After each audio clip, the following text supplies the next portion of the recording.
లేకపోతే బీఫామ్లు ఇస్తే క్యాప్సికమ్ ఎవడన్నా కోటి కొనుక్కపోతుండే అధ్యక్ష.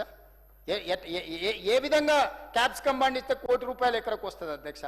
వచ్చింది నిజమే అయితే ఈ తెలంగాణలో ఉండే 1 కోటి ఎకరాలను మొత్తం క్యాప్సికమే పండిస్తే తలాకో ఎకరకు ₹1 వస్తే తెలంగాణ రైతులందరూ కోటీశ్వర్లు అయిపోతారు కదా అధ్యక్ష. ఈ విద్యను తెలంగాణ రైతాంగానికి మీరు బదిలీ చేయరా అధ్యక్ష? పాతకాలంలో గురువులు వాళ్ళకు వచ్చిన విద్య మీకు తెలుసు కదా అధ్యక్ష. ద్రోణాచార్యుడు విద్య నేర్పేటప్పుడు శిష్యులకు అందరికి పెట్టండు, ఆ పక్షి కన్నుకు గురిపెట్టుండని. గురిపెట్టినప్పుడు అందరికీ ఒక ఆయన కాకులు కనిపించిన, ఒక ఆయన చెట్టు కనిపించింది, ఇంకొక ఆయనకు ఆకాశం కనిపించింది, ఇట్లా రకరకాలు కనిపించినాయి. అర్జునుడికి మాత్రమే పక్షి కన్ను కనిపించింది అధ్యక్ష. ఈరోజు నాకు కూడా రైతును రాజును చెయ్యడానికే ఈ రూరల్ అగ్రికల్చర్ రీజన్ ఎకానమీని గుర్తించి ఈరోజు గవర్నర్తో మీకు చెప్పించినాం అధ్యక్ష. అయినా వాళ్ళ కడుపు మంట అధ్యక్ష, ఎసిడిటీ.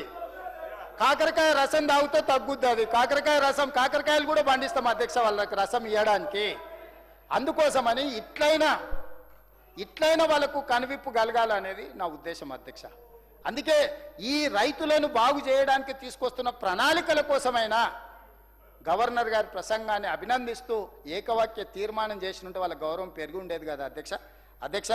అందుకే ఈరోజు ప్యూర్ కానీ క్యూర్ కానీ లేకపోతే రేర్ కానీ ఇది ఒక పాలసీ డాక్యుమెంట్ అధ్యక్ష. 2034కు $1 ట్రిలియన్ ఎకానమీకి చేరాలన్నా, 2047కు $3 ట్రిలియన్ ఎకానమీకి చేరాలన్నా ఈరోజు ఏఐ తుఫాన్లో వైట్ కాలర్ జాబులని పోతున్నాయని ప్రపంచం అంతా కోడే కూస్తుంది అధ్యక్ష. మరి ఆ తుఫాన్ వచ్చినప్పుడు, ఆ ఉద్యోగాలు కోల్పోయినప్పుడు ప్రతి సంవత్సరం 1,10,000 మంది ఇంజనీరింగ్ గ్రాడ్యుయేట్లను తయారు చేస్తున్న తెలంగాణ రాష్ట్రం, ఇంతకుముందు మిత్రుడు విద్యా సంస్థల అధిపతి పేదల విద్య గురించి తన ఆవేదన వ్యక్తం చేసిండు. సంతోషం, మీకు కన్సర్న్ ఉన్నందుకు. మీకు వ్యాపారం ఉన్నా కూడా పేదల విద్య పట్ల మీకు కన్సర్న్ ఉన్నందుకు అభినందిస్తున్నా. కానీ ప్రభుత్వం తీసుకొస్తున్న రిఫార్మ్స్ 1956 మొదలుపెట్టిన ఐటీఐ ఆనాడు ఏదైతే అవసరం ఉందో ఫిట్టరు, ఎలక్ట్రీషియన్, పంబరు ఇట్లాంటి డీజిల్ మెకానిక్ ఆ రోజు కోర్సులు పెట్టారు. ఈరోజు 70 సంవత్సరాల తర్వాత కూడా అవే నేర్పించాలని చూస్తారు. ఒక ఉదాహరణ చెప్తా అధ్యక్ష, డీజిల్ మెకానిక్ నేర్పిస్తారు. దేంట్లో నేర్పిస్తారు అధ్యక్ష? అంబాసిడర్ కార్ మీద డీజిల్ మెకానిక్ నేర్పిస్తారు. ఇప్పుడు అంబాసిడర్ కార్ రిపేర్ చేయాలంటే ఏడుంది అధ్యక్ష? పోతే ఫామ్ హౌస్ కావాలి, ఒకటి ఉండొచ్చు. ఆ ఒకటి కూడా ఉందో రాళ్ళ మీద నిలబెట్టిరో నాకు తెలియదు. మరి ఇక బయట ఆడ అంబాసిడర్ కారు రిపేర్ నేర్పితే వాడు బయటకు వచ్చినాక ఉద్యోగం ఎక్కడ దొరుకుతుంది అధ్యక్ష?